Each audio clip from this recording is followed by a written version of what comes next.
duit kitchen set gue bilang. Terus besok kitchen set kita bayar nggak ada gue bilang. Itu tuh Fred, buat pelajaran banget. Tapi ini Sri Kandi abis dia. Tapi gini loh, kita ngerasain, jangan gue tuh bukannya kayak lu kenal-kenal, gue tuh langsung naik ke atas, itu enggak. Asli gue juga merayap dari bawah ke atas. Kalau untuk ke atas tuh ya banyak perjuangan lah ibaratnya, kayak misalnya SS itu burung tim ya. Emang dasaran burung itu bagus. Jadi kita beli burung itu emang dasaran burung itu udah tampil sebelumnya sama pemilik yang lalu gitu. Cuma kita pinang, kita beli dan kita rawat. Alhamdulillah berhasil dapat motor. Mobil 2 kali. Nah kalau Kiki Boy ini burung andalan gue sendiri. Kiki Boy? Kiki Bo. Oh Kiki Bo. Yang gue beli dari awal itu. Nah itu emang dari dulu gue pakai burung ini nih gitu. Alhamdulillah nggak pernah meleset gitu ya, 3 besar gitu. Dia juga membanggakan lah bagi gue. Luar biasa. Mbak Umi ini juga terkenal dengan, nggak apa-apa deh ternaknya sedikit, yang penting berkualitas. Emberan. Nah, kualitas ini kan biasanya dari pakan juga. Bener gak sih Pak Umi? Pakan yang disediakan, vitamin gitu. Kalau misalnya tips and trick dari Pak Umi ini sendiri, bagaimana untuk memberikan pakan? Adakah jenis khusus, waktu khusus yang diberikan untuk burung kicau yang dimiliki oleh Pak Umi? Ini dibuat di kandang ternak apa burung mainan nih? Coba kita lihat dari kandang ternak dulu ya, sampai burung mainan. Dua-duanya dong kita sharing sama Kicau Mania. Kalau di kandang ternak itu kita nggak pakai pur ya. Kalau gue nggak pakai pur. Jadi gue pakai serangga gitu ya, kayak jangkrik, kroto, ulet Hongkong, ulet kandang itu cacing pun gue main cacing gitu ya. Jadi itu masih kita pakai gitu. Nah kalau untuk pemberian pakannya itu biasanya kayak cacing, kroto itu pasti di pagi hari. Jangkrik itu pagi, siang, sore harus ada. Jangkrik. Jadi kalau misalnya kayak kroto sama cacing itu biasanya buat naikin birahi kawin gitu ya. Itu dipakainya pagi hari kalau gue pagi hari, dan itu kalau udah dia bertelur itu gue stop. Kalau untuk ulet Hongkong sama ulet kandang gue masih pakai, tapi gue ngeliat kondisi burung dulu. Jadi kalian boleh boleh ngikutin gue asal tahu karakter burung. Jadi gue setiap bilang sama kawan-kawan, kita burung nih sama murai, tapi karakter berbeda. Jangan disamain gitu. Belum tentu sama burung kita. Jadi gitu. Treatmentnya juga nggak bisa sama. Nggak bisa sama. Jadi kita harus tahu karakter burung kita tuh kayak apa. Gitu. Jangan semua apa yang kita dengar kita kerjain, itu salah. Kalau kita nggak ngerti karakter burung kita ngikutin, kadang-kadang itu bisa jadi zonk. Betul. Gitu. Tapi ada nggak sih jamu yang diracik khusus deh oleh Pak Umi ini sendiri untuk burung-burungnya Pak Umi gitu kan? Kalau jamu enggak ya, paling gue kayak bumbu-bumbu dapur. Apa tuh? Jahe. Oh jahe, itu efeknya lumayan besar. Di burung mainan ya terutama ya, kalau gue di jahe. Biasanya gue kalau jahe itu digunakan untuk naikin volume. Jadi biasanya ya. Burung yang habis pasca mabung, kelar mabung biasanya ya, itu volume kadang belum kembali ya. Belum kembali. Biasanya kalau udah penjemuran gitu ya, ada burung gue ngalam. Jadi kalau udah penjemuran dia mulai nih naik volumenya. Tapi kalau kita lihat kita gantang nih, biasanya kita bakal ketahuan burung itu ada perubahan enggak pada saat digantangan. Pada saat digantangan. Nah kalau kita lihat, kok volumenya kita tuh jangan ego sendiri ya. Kita juga harus kadang-kadang sharing, kenapa ya burung gue nggak masuk. Kita tanya kenapa ya burung, kenapa. Kadang-kadang volumenya kecil. Kalau volumenya kecil itu biasanya kerotonya gue campurin sama parutan jahe. Jadi jahe dicuci 5 cm lah dicuci gitu ya. Tapi keadaan burung udah mandi, udah jemur. Biasanya kan dia udah makan jangkrik tuh ya, mandi kasih jangkrik terus kan jemur. Tapi gue dalam penjemuran itu gue udah nggak sediain air minum dan kasih makan. Jadi gue jemur, biasanya penjemuran murah itu sekitar setengah jam atau 1 jam. Setelah diangkat biasanya kan kerotok kita kasih tuh. Nah gue parutin tuh jahe.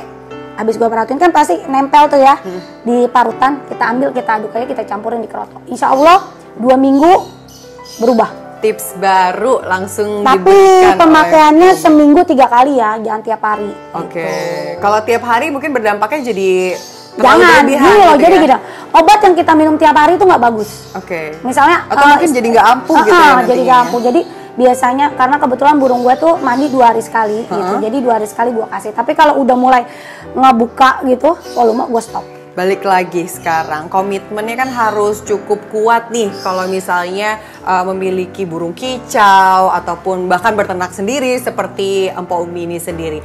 Bagaimana dukungan keluarga sampai akhirnya kalau misalnya tahun ini nggak berhasil mungkin ya, kayak suami udah deh kayaknya stop aja. Tapi kan terbukti ternyata Po Umi bisa memberikan hasil yang terbaik. Bagaimana tanggapan dari suami sendiri deh sekarang Po Umi? Dia jujur aja sih, dia ngerasa abis ngelihat hasilnya kayak gini tuh dia ngerasa oh bener ya bini gue gitu loh. Jadi dia tuh, karena gue tuh orangnya gini, kalau gue udah yakin sama sesuatu dan gue udah minta untuk beli sesuatu yang agak nggak masuk akal harganya gitu ya, udah prices gitu ya, karena jujur aja gue untuk ternak ini agak lumayan ya, gue makan nguras biaya gitu karena nggak masuk akal harganya, udah bener-bener di atas rata-rata gitu. Gue punya tanggung jawab gitu, gue bakal buktiin semua yang gue minta nih harus berhasil gitu. Tapi alhamdulillah Allah juga menjawab dan ya berhasil gitu. Luar biasa. Tapi Po Umi gini nih, sebagai wanita tanggung jawabnya nggak cuma satu. Apalagi wanita punya hobi seperti Po Umi ini, harus mengurus keluarga, suami, bahkan anak, finansial, semuanya. Cara membagi waktunya itu bagaimana sampai semuanya berjalan selaras dan sukses seperti ini? Jalaninnya aja gitu, jalaninnya gini loh, dengan ikhlas aja, kayak ngerawat anak-anak aja kalau di burung. Jadi anaknya banyak sekarang ya? Jadi gini loh, kalau kita ngerawatnya kayak ngerawat anak-anak sendiri gitu, kayak kita tuh nggak akan ada beban. Jadi jalan aja begitu. Jadi kebetulan di rumah ini gue nggak ada pakai jasa PRT.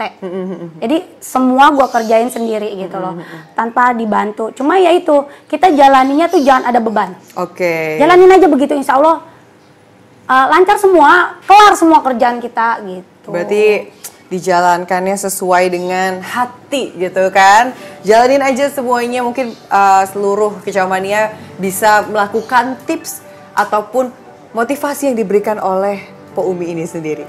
Po Umi, kalau finansial agak mengganggu nggak sih sebetulnya kalau kita tadi sebutkan pakan burungnya aja 1 juta per bulan gitu, belum perawatan lain sebagainya, suplemen dan lain sebagainya, itu mengganggu nggak ke finansial keluarga terutama?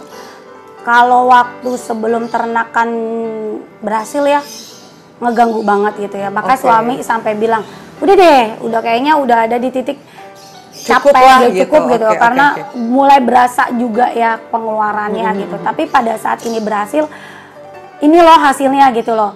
Alhamdulillah, mau menjelang puasa ini gue ngeluarin trotolan itu sampai 21 ekor. 21 ekor? Dengan perkiraan harga 1 ekornya? 3,5 juta. Wow, oke. 21 ekor. Pokoknya minimal banget gue ngeluarin trotolan itu 10. Minimal dalam banget. Jangka waktu 1 bulan. 1 bulan. Luar keren kan bro? Loh. Keren banget nih, kacau, dunia lobbynya udah mulai berat nih kalau udah sama Po Umi ya. Jadi lebih fokus di ternak nih. Iya. Lebih apa ya?